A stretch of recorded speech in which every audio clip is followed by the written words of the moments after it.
Buen día, mi nombre es Irvin Angulo y hoy hablaré sobre los procesos de ebullición y condensación para la clase de transferencia de calor y masa. En esta presentación se verán los conceptos sobre ebullición y condensación para comprender mejor su aplicación, así como la relación con la materia y otros fenómenos térmicos. Ebullición y condensación. Los términos de evaporación se aplican al paso de estado líquido al estado gaseoso. Cuando el fenómeno se produce únicamente en la superficie de la masa líquida se designa como evaporación. Si el paso a vapor tiene lugar afectando toda la masa líquida se denomina vaporización o ebullición. También se denomina evaporación a la operación de separación basada en los dos fenómenos. Punto de ebullición. Cuando se calienta un líquido alcanza eventualmente una temperatura en cual la presión del vapor es lo bastante grande que se forman burbujas dentro del cuerpo del líquido. Estas temperaturas se llaman punto de ebullición. Una vez que el líquido comience a hervir, la temperatura permanece constante hasta que todo el líquido se ha convertido en gas. El punto de ebullición normal del agua es de 100 grados centígrados a una atmósfera de presión, que podemos ver a 100 grados el punto de ebullición en la gráfica. Curva de ebullición del agua. La curva de calentamiento del agua muestra cómo cambia la temperatura de una cantidad dada de agua a medida de que se le agrega calor a una tasa constante. Durante un cambio de fase, la temperatura del agua permanece constante, lo que resulta en una meseta en la gráfica. Podemos utilizar la curva del calentamiento para calcular la cantidad de calor que se necesita para aumentar la temperatura de la muestra de agua en una determinada cantidad. Aquí podemos ver cómo sufre sus cambios de fase y cómo durante cierto punto se mantiene igual el estado hasta que le agreguen más calor, lo que hace cambiar de fase. Transferencia de calor en la ebullición. Muchas aplicaciones conocidas de la ingeniería comprenden la transferencia de calor por condensación y ebullición. La ebullición en la interfase sólido-líquido, cuando un líquido se pone en contacto con una superficie mantenida a una temperatura suficiente por arriba de la saturación de ese líquido. El proceso de ebullición se caracteriza por la rápida formación de burbujas de vapor en la interfase sólido-líquido, que se separan de la superficie cuando alcanza cierto tamaño y presentan la tendencia a elevarse hacia la superficie libre de líquido. Como una forma de transferencia de calor por convección, el flujo de calor en la ebullición de una superficie sólida hacia el fluido se expresa con la base de ley Newton de enfriamiento como el calor de la ebullición igual a la diferencia de temperaturas de saturación da el cambio de fase, en donde la delta de temperatura de exceso es igual a la temperatura, se llama temperatura en exceso, la cual representa el exceso de la temperatura superficial por encima de la saturación del fluido. El análisis de la transferencia de calor en la ebullición comprende estas propiedades del líquido o del vapor, así como las propiedades AHFG, el calor latente de la vaporización. El calor latente de la vaporización representa la energía absorbida conforme una unidad de masa del líquido se vaporiza a una temperatura o presión específica, y es la cantidad primaria de energía transferida durante la transferencia de calor de la ebullición. Ebullición en recipientes.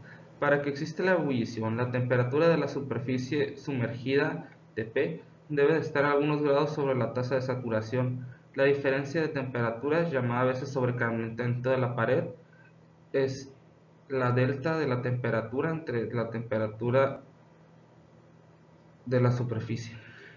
Otra condición necesaria para producir ebullición es la existencia de microcavidades en la superficie. Las burbujas se forman en estas microcavidades. Es difícil iniciar la ebullición en una superficie absolutamente lisa. La forma de la curva está determinada por los diversos mecanismos de transferencia que suceden al aumentar la delta de temperatura o calor. Esta ecuación es el aumento de temperaturas entre la media vida. La obtención de estas ecuaciones es siempre rica y se basa en los siguientes supuestos. La ebullición es un proceso convectivo que se compromete al líquido. Las burbujas, desde que se desprenden de la superficie, provocan la fluctuación o convección en el líquido. Debido a que las burbujas son de pequeña dimensión, se trata de una microconvección. La longitud significativa de este proceso convectivo es el diámetro de la burbuja al desprenderse.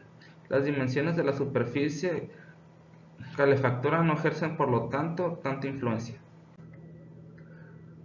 La relación de Q menos la variante de temperatura varían con cada fluido y superficie.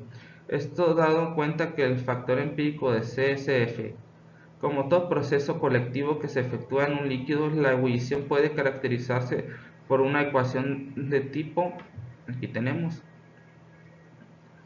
la convección es generada por el movimiento de burbujas que crecen adheridas a la superficie.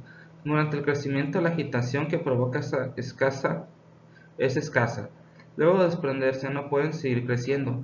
La longitud significativa es, por lo tanto, el diámetro medio de las burbujas al desprenderse, dB. El número de Reynolds es YBD entre una micra, donde G es la masa de vapor generada por unidad de área y el tiempo sobre la superficie. El calor total entregado al líquido, que se divide en una parte empleada en generar vapor y otra diferencia directamente al líquido. Aquí tenemos. Al crecer G aumenta QP, además debido a la mayor agitación causada por un mayor número de burbujas, y luego el flujo de calor también se conoce como G. Entonces Q es igual a C1G por media vía, y en consecuencia se cambia, quedando entre Q dividido entre esto.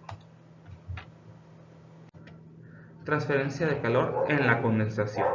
La condensación ocurre cuando un vapor saturado incide sobre una superficie a menor temperatura que la del vapor. En la mayoría de los casos forma una película de condensación sobre la superficie, la que debe ser evacuada por gravedad. Aquí tendremos la superficie, la condensación y la misma gravedad convirtiendo en líquido. Ecuación de Nusselt. Considerando condensación de un vapor saturado a Tb sobre un plano inclinado a temperatura de Tp mayor al plano. X es la coordenada a lo largo del plano y la coordenada normal a este sobre la superficie. Se forma una delgada película laminar de condensación de espesor que constituye una resistencia térmica que limitará la tasa de condensación. El desarrollo de Nusselt supone que en la película las fuerzas de inercia son nulas, balance estático de fuerzas. La condensación se realiza en un recinto de presión uniforme y por lo tanto no hay gradiente de presión. Esto implica que existen solo fuerzas de gravedad y viscosidad. La ecuación del movimiento se reduce a esto, para la cual las condiciones del borde son U igual a 0 en Y igual a 0, que expresa la condición de flujo viscoso sobre una superficie de reposo. Du entre Di igual a 0 en Y igual a esto. No hay roce entre la capa de condensado y el vapor. Con estas condiciones se obtiene el perfil de velocidad, que lo tenemos en esta fórmula. El caudal máximo de condensación por unidad de ancho del ángulo se obtiene por la integración del perfil de velocidad, utilizando esto añadido a lo otro. El calor transferido por la conducción a través de la película es, como podemos ver aquí, en la diferencia de la temperatura significativa para la transferencia de calor es de Tb menos Tp. La tasa de condensación es en una franja dx se expresa de la siguiente manera, como podemos tener aquí. Se obtiene la ecuación diferencial para esto, notado además de que el expresor es 0 en x0 y el coeficiente conectivo h de x es igual a k entre estos. Se obtiene la siguiente, lo que en promedio sobre una longitud L del plano inclinado da. En caso de una placa vertical está dado por el seno del ángulo igual a 1. Para condensación sobre la superficie exterior de un tubo horizontal de un diámetro d, un método similar, aunque más complicado, entrega la solución siguiente. En los dos casos estudiados, la tasa de condensación está controlada por la evacuación del condensado producido. Esto se evacúa por gravedad. Para definir el régimen se emplea un número del Reynolds del condensado. Se expresa así: como el condensado fluye sobre una región rectangular del espesor dado y un ancho b, su área de flujo es b por s. La velocidad másica es de g por el ángulo entre este símbolo, ya que el ángulo es el caudal del condensado por unidad del ancho. El diámetro equivalente a la sección de E igual a 4 por A entre P, aunque P es el diámetro que vale B. Aquí tenemos la siguiente ecuación ya ordenada. Por una placa plana, el régimen es laminar para la escala menor a 1600. Para un tubo horizontal, el régimen es laminar de menor a 3200. Conclusiones.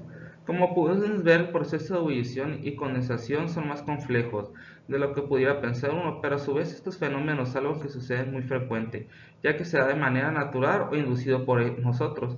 Por ejemplo, al calentar agua para un café hay varios de estos conceptos que suceden, o en el caso de nuestro refrigerador que tiene varios de estos sucediendo ocurriendo de una manera simultánea, y todo esto aplicado en la vida diaria de uno. Bueno, por su atención, muchas gracias.